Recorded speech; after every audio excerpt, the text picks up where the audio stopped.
대화가 논쟁이 기록되어 있는데 오늘 특별히 읽은 이 말씀을 보면 예수님이 하는 그 말을 유대인들이 이해하지 못하고 답답해하는 내용을 본문의 말씀 가운데 담고 있습니다.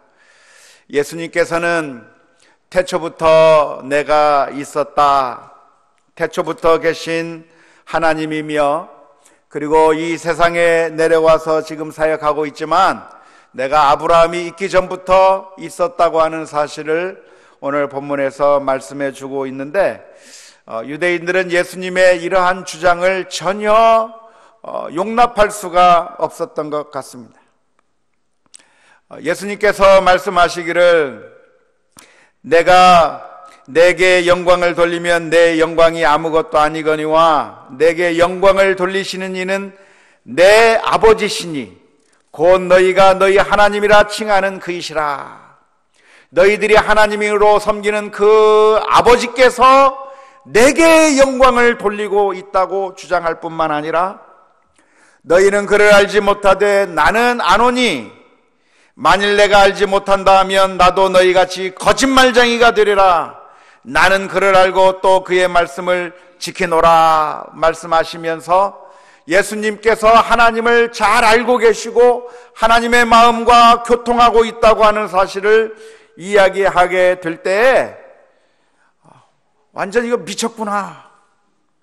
유대인들의 마음 가운데 예수가 완전 미쳤구나, 귀신이 들렸구나, 제정신이 아니구나 라고 하는 그런 결론을 내리게 됐습니다.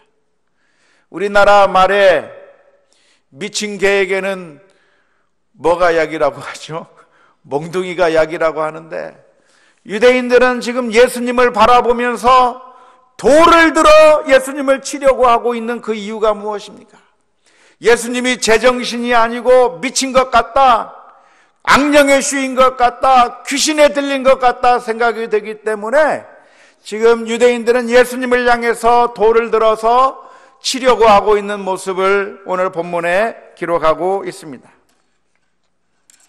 예수님은 그 유대인들을 향해서 나는 태초부터 있었고 아브라함과 함께 있었고 그 이전부터 있었다고 이야기하고 있는 이 모습 가운데서 아브라함과 예수님 사이에, 이 예수님과 유대인들 사이에 평행선을 달리고 있고 도무지 만날 수 없는 것 같은 그런 대립의 관계를 오늘 본문의 말씀 가운데서 보여주고 있는 것 같습니다. 유대인들은 예수님의 말씀을 들을 때 예수님에게 대해서 내린 평가가 무엇입니까? 48절의 말씀을 보면 이렇게 기록합니다. 유대인들이 대답하여 이르되 우리가 너를 사마리아 사람이라 또는 귀신이 들렸다는 말이 옳지 아니하냐 그랬습니다. 유대인들은 예수님을 바라보면서 예수님을 사마리아인이라고 이야기하고 귀신이 들렸다고 이야기를 하고 있습니다. 특별히 유대인들이 예수님을 사마리아 사람이라고 지칭했다고 하는 것은 당시에 아주 경멸하는 그런 투로 이야기하는 것이라고 볼 수가 있습니다. 우리가 잘 아는 것처럼 당시에 유대인들과 사마리아인들 사이에는 서로 적대감이 있어서 서로 상종하지도 않았다고 합니다. 유대인들이 유대 땅에서부터 갈릴리 지역으로 가거나 갈릴리 지역에서 유대 지역으로 가려고 할 때 그 중간이 사마리아 지역인데 그 사마리아 지역을 통과하지 않고 빙 둘러서 다닐 정도로 유대인들은 아주 사마리아인들을 싫어했고 사마리아인들을 아주 경멸하고 있었던 것이 당시 1세기의 상황이라고 그렇게 잘 알고 있습니다. 유대인들과 사마리아인들 사이에 이런 적대감, 반목이 생기게 된 이유가 있다고 한다면 그 뿌리의 근원을 아주 옛날부터 거슬러 올라갈 수 있을 것입니다. 사울왕 후에 다윗이 다스렸고 다윗 후에 솔로몬이 다스렸고 그 솔로몬 후에 이제 남쪽 유다와 북쪽 이스라엘이 나뉘어지게 될 텐데 남쪽 유다는 르호보암이 다스리기 시작했고 북쪽 나라 이스라엘은 여로보암이 다스리면서 이 두 나라 사이에 반목이 아주 깊었던 것을 우리가 잘 알 수가 있는데, 사실 그 뿌리가 어디로 넘어갔냐면 그 이전부터 따지고 본다고 하면 다윗 시절부터 이미 그 적대적인 관계가 있었던 것을 잘 압니다. 사울을 중심으로 한 사람들은 북쪽 사람들이었고, 다윗을 중심으로 한 사람들은 유대 지파, 베냐민 지파가 다윗을 따랐기 때문에 그때부터 이 지역 사이에 갈등이 있었고 반목이 있었고 해서 상당히 그 감정이 안 좋았는데, 그 감정이 역사를 통해서 계속 흘러오다가 마지막에 정말 안 좋은 관계로 들어가게 된 것은 주전 2세기경에 유대 땅에 마카비 혁명이라고 하는 것이 일어났는데, 그 마카비 혁명을 이끌고 있었던 요한 힐카누스라고 하는 사람이 저 사마리아 땅에 가서 사마리아인들이 하나님께 예배하는 장소였던 그리심산에 세워져 있던 그 성전을 파괴하면서 사마리아 사람들과 유대인들 사이에 어마어마한 적대감이 생기게 되었다고 하는 것이 이런 역사적인 배경이라고 말할 수 있습니다. 예수님 당시에 유대인들은 사마리아 사람 그러면 아주 경멸하면서 아주 상종도 못할 사람이라고 그렇게 생각했던 사람들인데, 예수님을 가리켜서 당신은 사마리아 사람이라, 예수님을 향해서 너는 사마리아 사람이 아니냐라고 말하는 것은 그만큼 아주 경멸하는 의미가 담겨 있다고 볼 수가 있을 것입니다. 뿐만 아니라 예수님을 향해서 당신은 귀신 들린 것이다라고 평가했습니다. 귀신 들린 사람은 어떤 말을 합니까? 귀신 들린 사람은 정상적인 말을 하지 않는 것이죠. 정신이 이상해서 상황에 맞지 않고 해서는 안 될 말들을 하고 전혀 이상한 말, 사람들이 알아들을 수 없는 그런 말들을 짓거리는 사람을 가리켜서 귀신이 들린 사람이라고 말을 할 수가 있을 텐데, 예수님이 하는 말을 들을 때 유대인들은 그 말을 전혀 이해하지 못하고 이건 완전히 귀신 들린 말이라고 그 사람을, 예수님을 비난하기 시작했습니다. 그도 그럴 것이 예수님께서 이렇게 말씀해 주십니다. 51절 말씀해 보니까 예수님께서 이렇게 말씀하셨습니다. 진실로 진실로 너희에게 이르노니 사람이 내 말을 지키면 영원히 죽음을 보지 아니하리라. 예수님께서 다니면서 이야기를 하는 겁니다. 너희가 내 말을 들으면, 내 말을 지키면 영원히 죽지 아니할 거라고 그런 말을 하게 될 때, 이거 완전히 미친 사람 아니냐, 사람들이 결론을 내리게 됐습니다. 오늘 본문의 말씀을 보면 유대인들이 무슨 이야기를 합니까? 말도 안 되는 소리 좀 하지 말라. 지금까지 이 세상에 태어난 모든 사람들이 다 죽었다. 한 사람도 빠지지 않고 모두가 다 죽었고 아브라함도 죽었는데 네 말을 들으면 죽지 않는다고 말을 하니 완전 미친 사람이 아니고서야 어떻게 이런 말을 할 수 있는 것이냐고 유대인들이 예수님을 향해서 비난하고 있었습니다. 뿐만 아니라 예수님께서 아브라함을 보았다고 이야기하자 유대인들은 돌을 들어서 예수님을 치려고 했다고 하는 것이 본문의 말씀인데, 유대인들이 예수님을 바라보면서 예수님을 사마리아 사람으로 평가하고 그리고 귀신 들린 사람으로 평가한 모습이 정말로 아쉽다고 말할 수밖에 없습니다. 왜 그렇습니까? 예수님은 진짜로 하나님의 아들이고, 예수님은 태초부터 존재했던 삼위일체 하나님으로 계셨던 분인데, 그 하나님께서 인간의 몸을 가지고 이 세상에 오셔서 그들에게 다가와서 그들과 대화하시면서 그들에게 하나님의 모습을 보여주고 하나님의 아들 되심을 분명하게 보여주었음에도 불구하고, 그래서 그 예수님을 믿기만 하면 영생을 얻을 거라고 하는 그런 놀라운 축복의 약속이 그들에게 주어졌음에도 불구하고 그들이 그 교회를 다 내팽개쳐 버리고 그들이 예수님을 영접하지 않고 귀신 들린 것처럼 치부해버리고 미친 사람 소리라고 말하면서 전혀 귀를 기울이지 않았다고 하는 사실이 너무나도 아쉬운 것이라고 말할 수 있습니다.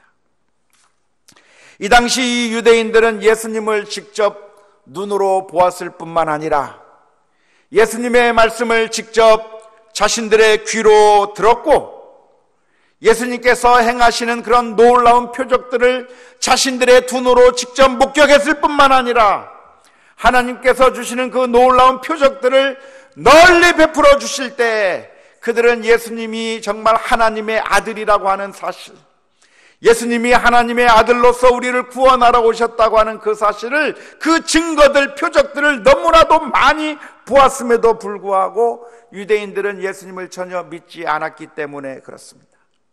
이들은 마음의 문을 꽉 닫아버려서 예수님께서 말씀하시는 그 모든 말씀들을 하나도 받아들이지 않는 겁니다.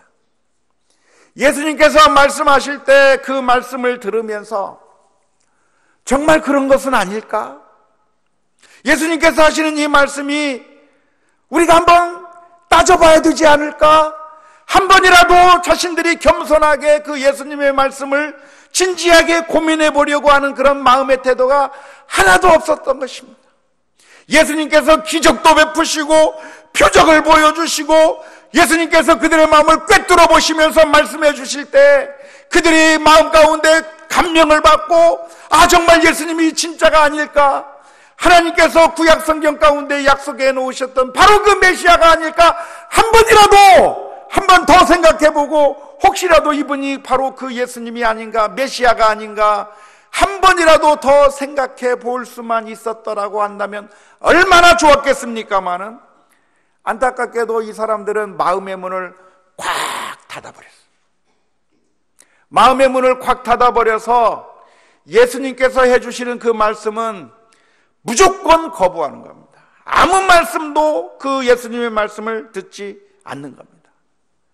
마치 길가에 떨어진 씨앗을 새가 날아와서 먹어버리는 것처럼 생명이 있는 그 씨앗이 땅에 떨어져 뿌리가 내릴 수만 있다고 한다면, 싹이 나고 그리고 자라고 하면 열매가 맺을 수 있는 그 씨앗이 땅에 떨어졌는데, 그 땅에 떨어진 씨앗을 새가 날아와서 먹어버리는 것처럼 이 사람들은 마음의 문의 빗장을 단단히 잠가두어서 그 마음 가운데 조금이라도 뿌리가 내리거나 싹이 나도록 만들지 않았다고 하는 것은 너무나도 아쉬운 대목이라고 말할 수가 있을 것입니다. 이 세상에 수많은 사람들이 와서 자기가 신이라고 주장한 사람들이 있었습니다. 이 세상에 수많은 사람들이 와서 자기가 메시아라고 주장하기도 하고 자기가 재림 예수라고 주장하는 사람들도 있습니다. 우리나라에만 해도 재림 예수라고 주장하는 사람들이 여러 명이 된다고 그래요. 하나님이라고 주장하는 사람도 있고 메시아라고 주장하는 사람도 있고, 내가 정말로 이 마지막 시대에 인류를 구원할 그런 하나님의 아들이라고 주장하는 그런 사람들이 이 세상에 참으로 많이 있습니다. 역사적으로도 수많은 사람들이 자기 자신을 가리켜서 신이라고 주장한 사람들이 정말로 많이 있었습니다. 성경에서 보자면 느부갓네살 왕은 자기를 닮은 신상을 세워놓고 이 신상에게 절하라 말하면서 그 권력을 가지고 자신을 신격화시키며 자신에게만 경배하라고 그렇게 주장했던 느부갓네살 왕이 있었습니다. 이집트의 바로 왕은 태양신이라고 자기 자신을 이야기하면서 자기 자신을 섬길 것을 그 애굽 백성들에게 그렇게 요구를 했었습니다. 로마의 황제들도 가는 곳곳마다 황제의 신상을 만들어 놓고 로마의 황제는 곧 신이라고 주장하면서 황제를 숭배해야 된다고 황제의 숭배를 강요하곤 했습니다. 저 북한의 김일성 정권도 신격화를 시키면서 사람이 마치 신인 것처럼 그렇게 신격화시켜서 북한 주민들로 하여금 신처럼 그렇게 섬기라고 이야기하는 그런 수많은 자칭 신들과 메시아들이 이 세상에 많이 나타났습니다. 이 세상의 수많은 이단들과 사이비 종교들의 교주들이 자기 자신을 가리켜서 신이라고 말하기도 하고 재림예수라고도 말하고 메시아라고도 주장하고 있는데, 우리가 여기서 한번 질문을 던져봤으면 좋겠습니다. 이 사람들의 주장은 왜 잘못된 것이고, 예수님께서 나는 하나님의 아들이라, 나는 태초부터 있었다라고 하는 이 주장은 우리가 믿고 신뢰할 수 있는 이유가 무엇입니까? 왜 다른 사람들이 나는 신이다, 나는 하나님의 아들이다, 나는 메시아라고 말하면 그건 잘못된 것이고, 왜 예수님께서 그렇게 말하면 그 말은 우리가 믿고 따라야 되는 그런 바른 주장이 되는 것입니까? 사실 예수님께서 오늘 본문의 말씀 가운데서 해주시는 말씀을 가만히 보면 그 옛날 수많은 이단의 교주들이 했던 그런 말과 똑같습니다. 예수님께서 오늘 하시는 이 말씀을 보면 지금까지 존재했던 수많은 가짜 신들이 자칭 신이라고 주장했던 사람들이 했던 그런 주장과 완전히 똑같은 말을 예수님께서 하고 계시는 겁니다. 그런데 그 수많은 이단들과 사이비 종교의 교주들과 그리고 각 나라의 왕들이 주장했던 그런 주장들은 우리가 믿어서는 안 되는 거짓 주장이라고 말하는 반면에 예수님께서 하시는 이 말씀은 유대인들은 생각하기를 미친 소리요 귀신 들린 소리라고 말하고 있지만, 우리가 이 예수님의 이 주장만큼은 우리가 진지하게 받아들여야 되고 예수님의 주장을 우리가 믿고 따라야 되는 그 이유가 무엇입니까? 네? 그것은 예수님이 진짜기 때문에 그래요. 예수님은 진짜로 하나님의 아들이시기 때문에, 하나님의 아들이 내가 하나님의 아들이라 말하면 진짜인 겁니다. 그런데 하나님의 아들이 아닌 다른 인간들이 자기 자신을 가리켜서 신이라고 말하고 주장하면 그건 귀신 들린 것이요, 그것은 미친 소리요, 사기꾼이라고 이야기할 수밖에 없는 것입니다. 우리나라 전래 동화 가운데 하나 보면 손톱을 먹고 사람으로 변신한 쥐 이야기가 있습니다. 기억이 나십니까? 너무 오래적 이야기라서 동화는 다 까먹으셨는지 모르겠어요.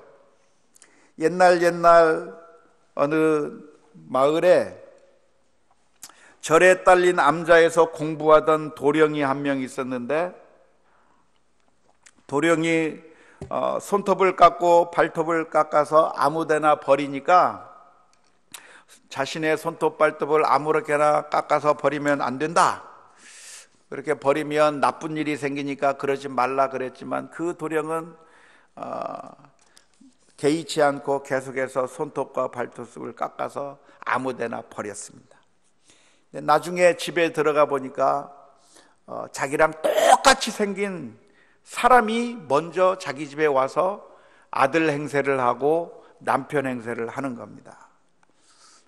알고 봤더니 그건 누구냐면 자신의 손톱과 발톱을 그것을 먹은 쥐가 나중에 사람으로 변장해서 그렇게 그 도령과 똑같은 모습을 하고 그 집에 들어간 겁니다. 그래서 이 도령이 어떻게 할까? 내가 진짜라고 이야기하지만 그 주인, 그 아버지와 어머니, 그리고 그 아내와 아무튼 모든 가족들이 도대체 이 두 도령 가운데서 누가 진짜 도령인지를 판별할 수가 없는 겁니다. 생긴 것도 똑같이 생겼고 하는 짓도 똑같고 물어보아도 다 똑같이 대답하고 정말로 모든 것이 다 완벽하게 똑같기 때문에 누가 진짜고 누가 가짜인지 몰라서 곤란을 겪는데, 결국 누가 쫓겨나갔냐면 진짜 도령이 쫓겨나가게 돼요. 진짜 도령이 쫓겨나가게 되는데, 나중에 스님에게 가서 물어보니까 그건 쥐가 변해서 든 거니까 고양이를 가지고 가면 도망갈 거라 해가지고 나중에 고양이를 가지고 가서 쫓아냈다고 하는 그런 옛날 옛적에 우리나라 동화가 있습니다. 생각이 참 나시나 보죠. 그때 누가 진짜냐? 누가 진짜고 누가 가짜냐? 그 동화책에서는 고양이를 가지고 가서 판별을 하지만 누가 진짜고 누가 가짜입니까? 진짜가 진짜고 가짜는 가짜예요. 무슨 말씀을 드리려고 하냐면 예수님도 역시 마찬가지예요. 예수님께서 오셔서 말씀하시기를 나는 하나님의 아들이요 나는 태초부터 있었고 너희가 나를 믿고 내 말을 지키면 영생을 얻을 것이라고 예수님께서 말씀하시면 그 말씀을 우리가 믿고 따라야 합니다. 왜 그렇습니까? 예수님이 진짜니까. 그런데 예수님이 아닌 다른 사람이 와서 내가 참신이요 하나님의 아들이요 메시아라고 이야기하면 믿으면 안 됩니다. 왜 그렇습니까? 가짜니까. 예수님은 유대 사람들로부터 미친 사람 취급당하고 귀신 들린 사람 취급을 당했지만 사기꾼이 아니고 사이비 종교의 교주가 아니고 우리가 예수님을 진실로 믿어야 되는 이유는 무엇입니까? 예수님은 진짜 하나님의 아들이셨기 때문에 그렇습니다. 믿을 수 있기를 주님의 이름으로 축원합니다. 그러한 증거들이 수도 없이 많이 있습니다. 특별히 예수님께서는 오셔서 표적을 통해서 예수님의 증언을 해 주셨을 뿐만 아니라 십자가에 못 박히셨으나 부활하셔서 다시 살아나심으로 제자들에게 확증해 주셨고 뿐만 아니라 지금까지도 우리 주님께서는 성령의 역사를 통해서 사람들의 심령 가운데 역사하고 계시기 때문에 우리가 예수 그리스도를 믿고 의지하고 살아가야 될 줄로 믿습니다. 그런 점에서 예수 그리스도께서 부활하셨다고 하는 그 사람들의 증언은 아주 중요한 것이고 우리가 예수님을 믿을 수밖에 없을 것입니다.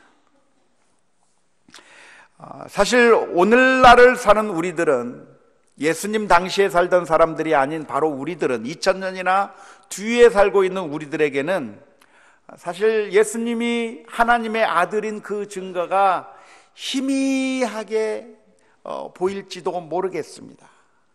그냥 그건 주장 아니냐, 그 말을 우리가 어떻게 믿느냐라고 이야기할지 모르겠습니다. 하지만 저는 연구를 하면 할수록 정말 진리일 수밖에 없다고 하는 그 결론에 도달하게 됩니다. 저는 성경을 연구하면서 예수 그리스도를 연구해 보면서 지금까지 계속해서 하나님의 말씀을 연구해 보는 가운데 저는 부인할래야 부인할 수가 없어요. 왜냐하면 예수님께서 정말 부활하셨을까? 아무리 연구를 해보고 연구를 해봐도 예수님께서 부활하셨다고 믿는 것이 부활하지 않았을 거라고 믿는 것보다도 훨씬 더 근거가 많다고 하는 사실을 부인할 수가 없는 거예요. 연구를 해보면 해볼수록 하나님께서 이 세상을 창조하셨는가 아니면 우연히 이 세상이 만들어졌는가의 질문을 던질 때 하나님께서 이 세상을 창조하셨다고 믿는 것이 훨씬 더 설득력 있고 논리적이고 훨씬 더 근거가 있다고 하는 사실을 인정하지 아니할래야 아니할 수가 없다고 하는 것을 알게 되는 겁니다. 만일 부활이 없었다고 한다면 우리 기독교가 존재할 수가 없을 것이죠. 유대교의 토양 가운데서 어떻게 기독교, 예수님을 하나님으로 고백하는 기독교가 탄생할 수 있겠는가? 부활이 없었다고 한다면 정말로 이해할 수 없는 사건이라고 말할 수 있을 것이고, 뿐만 아니라 하나님의 천지창조를 우리가 믿을 수 있겠는가? 저는 진화론을 믿는 것보다 훨씬 더 논리적이고 설득력이 있다고 믿을 수밖에 없는데요, 진화론에서는 정말 믿을 수 없는 것을 우리들에게 강요하기 때문에 그렇습니다. 진화론의 강요는 무엇입니까? 무생물에서부터 생물이 탄생할 수도 있다고 하는 사실을 믿으라고 하는 것이 진화론의 가르침이에요. 아무리 생각해도 그런 진화론의 가르침을 믿을 수가 없어요. 진화론의 가르침은 무엇이냐면, 시간이 많이 지나면 하등동물에서 고등부동물로 진화할 수 있다고 하는, 변이가 가능하다고 하는 그것을 믿으라고 하는데, 정말 믿을 수가 없는 것이 진화론의 가설이라고 말할 수밖에 없는 것입니다. 예수 그리스도를 믿는 것이, 그것이 우리가 믿어야 될 참된 복음이라고 하는 사실을 우리가 받아들일 수 있기를 주님의 이름으로 축원합니다. 아직도 믿음이 별로 없다고 한다면 하나님 앞에 기도하며 나갈 수 있기를 바랍니다. 주님, 나에게 믿음을 주시옵소서. 우리 사람들은 안타깝게도 믿지 말아야 될 것은 증거가 없어도 얼마나 잘 믿는지 몰라요. 아무런 증거가 없음에도 불구하고 사람들이 나를 전부 미워한다고 그렇게 잘 믿어요.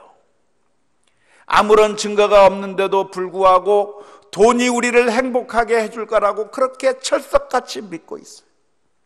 증거가 없는데도 불구하고 사람들은 믿고 있는 것이 얼마나 많은지 몰라요. 하지만 정말 우리가 믿어야 될 것이 있다고 한다면 세상의 헛된 믿음을 믿을 것이 아니라 하나님이 이 세상을 창조하셨고 우리를 사랑하고 계시고 우리를 사랑하시기 때문에 이 아들 예수께서 이 세상에 오셔서 그래서 우리를 구원해 주셨다고 하는 이 귀한 메시지를 오늘 저와 여러분들이 믿어야 할 것이고, 만일 믿을 수 없다고 한다면 하나님 앞에 엎드려 주여 나에게 믿음을 더하여 주옵소서, 기도하며 엎드릴 수 있는 우리 모두가 다 될 수 있기를 주님의 이름으로 축원합니다. 감사한 것은 우리 모두에게 여기 앉아 있는 분들은 대부분 믿음이 있는 줄로 믿습니다.